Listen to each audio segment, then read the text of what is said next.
সুগ্রীবকে দেবী শর্ত দিলেন, যদি তাদের রাজা যুদ্ধে জিততে পারেন তাহলে তাদের রাজাদের তিনি স্বামী বলে গ্রহণ করবেন। দেবীকে সামান্য অবলা নারী ভেবে ভুল করে শুম্ভ নিশুম্ভ তার অহংকার রাগ প্রকাশ করলেন। তিনি ধূমাক্ষকে পাঠালেন দেবীকে হরণ করে নিয়ে আসতে। রাজার নির্দেশ পেয়ে ধূমাক্ষ গেলেন দেবীকে হরণ করতে। ধূমাক্ষকে দেখে দেবী শুধুমাত্র হুঙ্কার প্রকাশ করলেন। দেবীর সেই হুং শব্দেই ধূমাক্ষ ভস্ম হয়ে গেল। ধূমাক্ষকে বধ করে দেবীর নাম নিলেন ধূমাবতী। এরপর শুম্ভ নিশুম্ভ তার সেনাপতিরা চণ্ডমুণ্ড রক্তবীজকে পাঠালেন।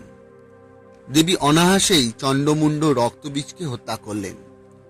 চণ্ডমুণ্ডকে হত্যা করে দেবীর নাম পেলেন চণ্ডিকা। এরপরে স্বয়ং শুম্ভ নিশুম্ভ দেবীর সঙ্গে যুদ্ধে এলেন। এক প্রচন্ড যুদ্ধে শুম্ভকে দেবী বধ করলেন তীক্ষ্ণ বিষ